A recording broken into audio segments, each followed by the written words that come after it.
Hello दोस्तों, आप सभी का स्वागत है हमारे इस YouTube चैनल पर। तो हम हमेशा की तरह बिना देर किए हमारे करंट अफेयर के क्वेश्चनों पर चर्चा करेंगे। तो हाल ही में किस बैंक में security business credit card launch किया? तो इसका आंसर है option first, IDFC bank.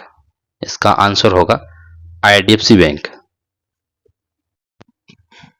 Next है, यस बैंक के मैनेजिंग डायरेक्टर और सीईओ का पदभार विनय टॉन्से ने संभाला है। यह बहुत ही इंपॉर्टेंट क्वेश्चन है। किसने संभाला है? विनय टॉन्से ने। नेक्स्ट है, yes bank S&P global CSA ranking में शीर्ष पर रहा। कौन सा बैंक शीर्ष पर रहा? Yes bank. नेक्स्ट है, महिला SSG सदस्यों के लिए भारत का पहला UPI linked overdraft bank of Baroda ने लॉन्च किया। नेक्स्ट है, EPFO से जुड़कर साउथ इंडियन बैंक ने EPF पेमेंट सर्विस शुरू की है। इसका ध्यान रखना, किसने शुरू की है? साउथ इंडियन बैंक ने। नेक्स्ट है, केतन परसेंट को फिनो पेमेंट बैंक के अंतरिम CEO के रूप में नियुक्त किया। किसको? केतन मर्चेंट को। किस बैंक के पर्पज? फिनो पेमेंट बैंक के पर्पज। नेक्स्ट है, बैंक ऑफ बड़ौदा के ने ग्रीन इंफ्रास्ट्रक्चर बॉन्ड के लिए 10,000 करोड़ रुपए जुटाए हैं। किसने? बैंक ऑफ बड़ौदा ने। नेक्स्ट क्वेश्चन है, हाल ही में भारत सरकार द्वारा अंतर्राष्ट्रीय योग दिवस 2026 समारोह के मुख्य मेजबान शहर के रूप में किस शहर की घोषणा की है? तो इसका आंसर है कोलकाता। नेक्स्ट क्वेश्चन चलिए, हाल ही में सरकारी जूनियर कॉलेज में मुफ्त नाश्ता और मध्याह्न भोजन योजना शुरू करने वाला कौन सा राज्य बना है? तो इसका आंसर है तेलंगाना।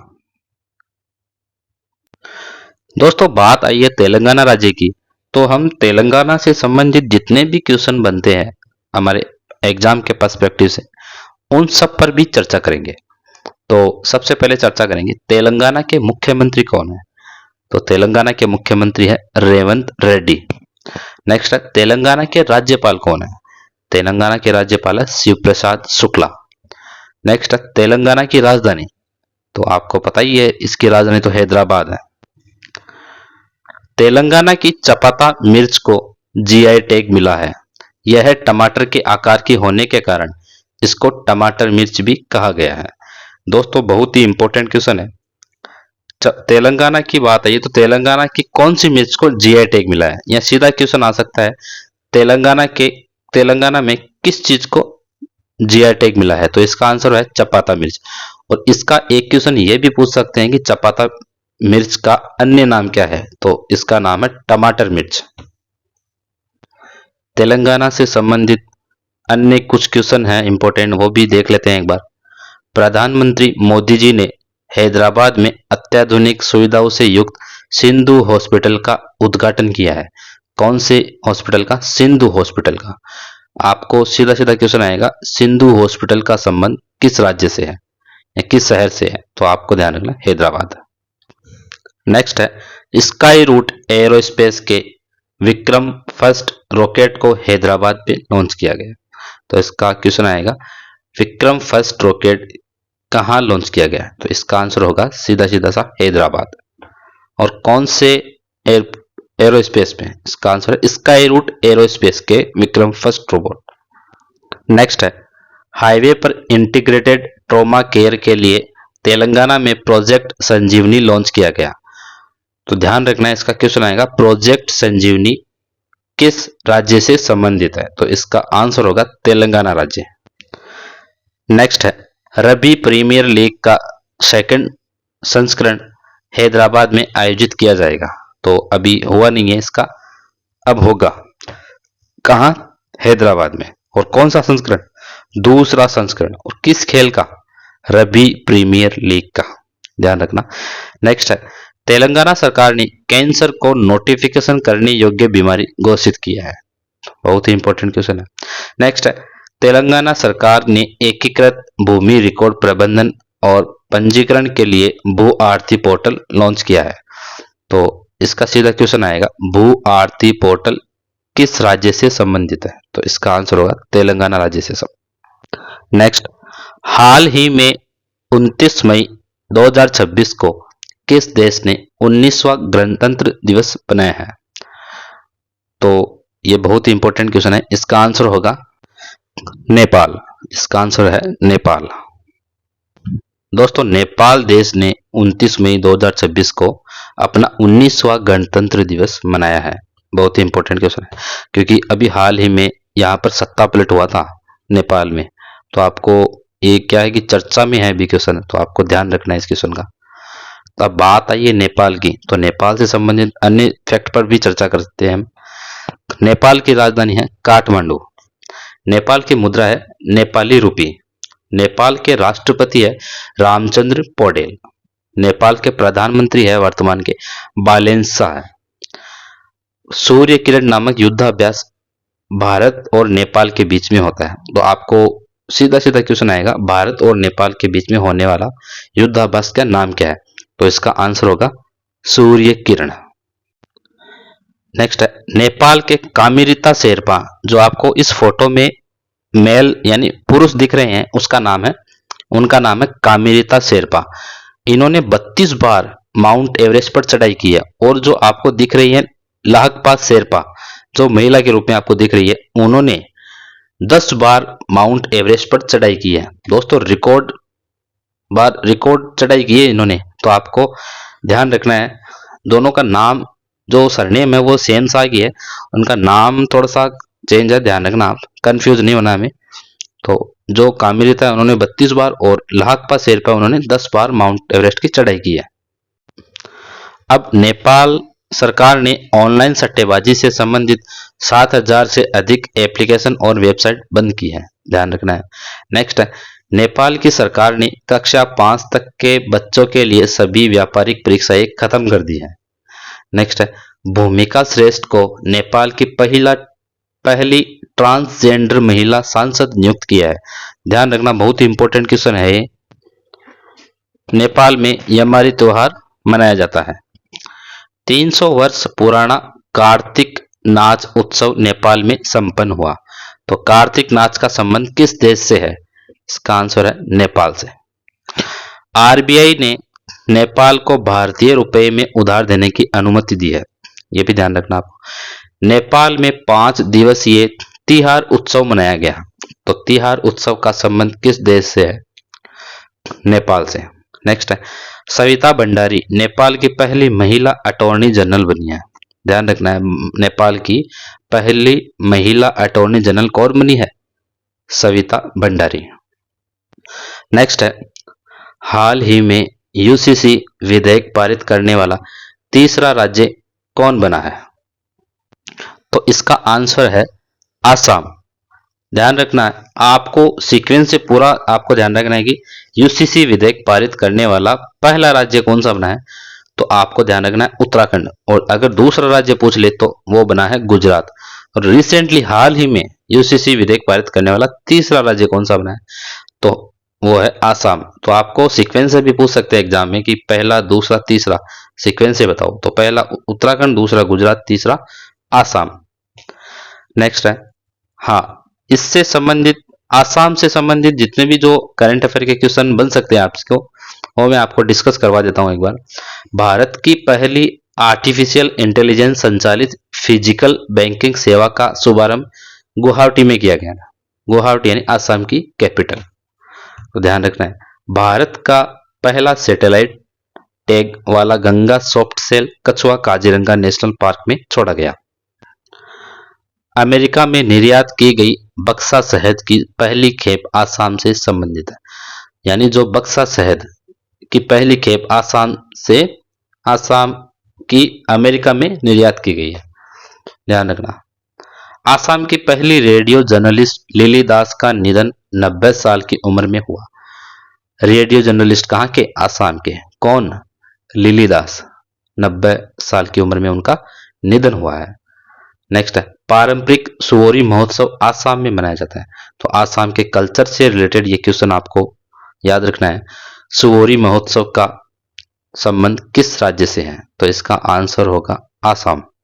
नेक्स्ट है, उत्तर पूर्व जनजातीय वसंत उत्सव के पहले संस्करण का आयोजन गुवाहाटी में किया गया। यानी उत्तर पूर्व जनजातीय वसंत उत्सव, यानी वसंत उत्सव का संबंध किससे है? गुवाहाटी से, आसाम से। नेक्स्ट है, बोहाग बिहू उत्सव आसाम में मनाया जाता है। ये तो आपको सीधा सा आपको सबको ही पता है। तो बोहाग बिहू उत्सव किस राज्य से संबंधित है? तो इसका आंसर होगा आसाम। नेक्स्ट बहुत इंपॉर्टेंट है, आसाम ने जीआई टैग वाले कार्बी आंगलोंग अदरक की पहली खेप को लंदन में निर्यात किया है। तो आसाम की जो कार्बी आंगलोंग अदरक है, इसको जीआई टैग मिला हुआ है। तो इसकी पहली खेप कहाँ निर्यात की है? आपको याद रखना, लंदन में। और अमेरिका में क्या निर्यात किया गया? बक्सा शहद, आपको याद रखना है। आसाम से संबंधित अन्य महत्वपूर्ण फैक्ट भी देख लीजिए। आसाम के जो मुख्यमंत्री है उनका नाम है हेमंता बिस्वा शर्मा, बहुत ही चर्चा में है ये। और राज्यपाल कौन है? लक्ष्मण आचार्य, श्री लक्ष्मण आचार्य। आसाम की राजधानी क्या है? दिसपुर। चाय का सबसे बड़ा उत्पादक राज्य आसाम है, आपको याद रखना है। लेकिन कॉफी का सबसे बड़ा उत्पादक राज्य कौन है? कर्नाटक। आपको ध्यान रखना है, चाय का सबसे बड़ा उत्पादक राज्य आसाम और कॉफी का कर्नाटक। पूर्व का अमेजन देहिंग पटकाई राष्ट्रीय उद्यान को कहा जाता है, जो कहाँ है? आसाम में है। आसाम के चराईदेव जिले में स्थित अहोम राजवंश की टेलेनुमा दफन प्रणाली 2 दिसंबर को अहोम दिवस के तौर पर मनाया जाता है। अहोम दिवस कब मनाया जाता है? 2 दिसंबर को। और यह भी याद रखना है, चराईदेव जिले में स्थित अहोम राजवंश की टेलेनुमा दफन प्रणाली को अहोम दिवस के तौर पर मनाया जाता है। कब? 2 दिसंबर को। ये आसाम से संबंधित इतने सारे इंपॉर्टेंट फैक्ट्स थे जो आपको याद रखना है। आपको आसाम का नाम आते ही सारे फैक्ट्स याद रखने हैं आपको। नेक्स्ट है, हाल ही में अंतरराष्ट्रीय ऊर्जा एजेंसी 2026 की रिपोर्ट के अनुसार कौन सा देश विश्व का 44% REM रखता है? इसका आंसर है चीन। तो ध्यान रखना है, चीन से संबंधित अब और भी फैक्ट्स हम पढ़ेंगे। 20 अप्रैल को चाइनीज भाषा दिवस मनाया जाता है। अब भाषा दिवस की बात आई तो आपको याद रखना है, फ्रेंच भाषा दिवस कब मनाया जाता है? तो 20 मार्च को फ्रेंच भाषा दिवस मनाया जाता है। 20 अप्रैल को चाइनीज भाषा दिवस और 20 मार्च को फ्रेंच भाषा दिवस और 23 अप्रैल को अंग्रेजी भाषा दिवस मनाया जाता है। तो आपको तीनों भाषा दिवस याद रखने हैं, बहुत ही इंपॉर्टेंट है प्रतियोगी परीक्षाओं के लिए। नेक्स्ट है, चीन कोयले, स्टील और तंबाकू का सबसे बड़ा उत्पादक देश है। किस किस का? कोयला, स्टील और तंबाकू, इन तीनों का सबसे बड़ा उत्पादक देश कौन है? चीन। तंबाकू की बात आई तो आपको याद रखना है, विश्व तंबाकू दिवस 31 मई को मनाया जाता है। बहुत ही इंपॉर्टेंट दिवस है ये। स्टील और कोयले का सबसे बड़ा उत्पादक देश चीन है। पहले हमने ये इस पर चर्चा कर ली थी, वापस फिर से कर लेते हैं। तंबाकू का सबसे बड़ा उत्पादक देश भी चीन है, अभी हमने की है चर्चा। विश्व तंबाकू निषेध दिवस 31 मई को मनाया जाता है। विक्रम दोराई स्वामी ने चीन में भारत के नए राजदूत के रूप में कार्यभार संभाला है। एटलस ड्रोन स्वार्म सिस्टम का अनावरण कहाँ किया गया? चीन में। चीन के शेंजन विश्वविद्यालय ने डायरेक्ट कोयला ईंधन सेल विकसित किया है। चीन ने चंद्र उल्कापिंड के भीतर एलियन खनिज की खोज की है। कहाँ? चंद्र उल्कापिंड एलियन के भीतर। चीन और भारत के बीच रिकॉर्ड 5115 बिलियन का व्यापार हुआ है। दोस्तों, मई महीने में जितने भी इंपॉर्टेंट दिवस आते हैं उनकी मैंने लिस्ट बना दी है। आप वीडियो को रोक के या स्क्रीनशॉट लेके इनको रिवाइज कर सकते हैं, लिख के याद कर सकते हैं। जैसे इंपॉर्टेंट देख लीजिए आप, 1 मई को अंतर्राष्ट्रीय मजदूर दिवस मनाया जाता है। 2 मई को विश्व टूना दिवस मनाया जाता है।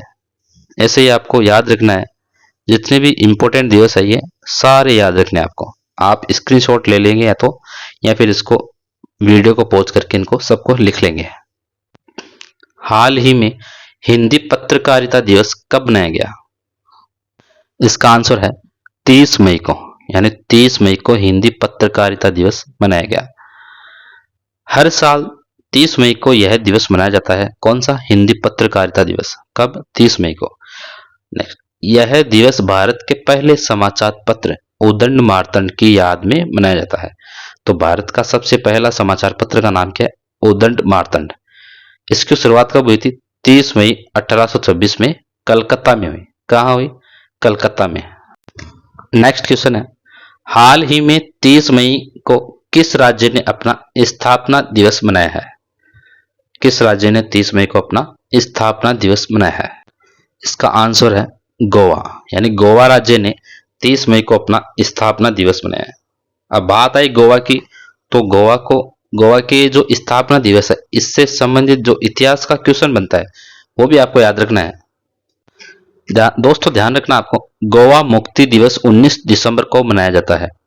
एक गोवा से संबंधित दो क्वेश्चन हो गए, एक तो स्थापना दिवस 30 मई को मनाया जाता है और गोवा मुक्ति दिवस 19 दिसंबर को मनाया जाता है। और मुक्ति दिवस 19 दिसंबर को क्यों मनाया जाता है, इसके पीछे की कहानी है, क्योंकि गोवा पहले 450 साल तक पुर्तगालों के अधीन था। भारत ने 19 दिसंबर 1961 को ऑपरेशन विजय चलाकर गोवा को भारत का हिस्सा बनाया, यानी गोवा पुर्तगालों से मुक्त हो गया। तो इसकी याद में 19 दिसंबर को गोवा मुक्ति दिवस मनाया जाता है। और आजादी के बाद तक यह केंद्र शासित प्रदेश था, लेकिन 30 मई 1987 को इसे पूर्ण राज्य का दर्जा मिल जाने की वजह से 30 मई को स्थापना दिवस मनाया जाता है। यानी हर साल गोवा स्थापना दिवस कब मनाया जाता है? 30 मई को। और गोवा मुक्ति दिवस मनाया जाता है 19 दिसंबर को। इसके पीछे की कहानी क्या है दोस्तों, मैंने वो आपको बता दी है।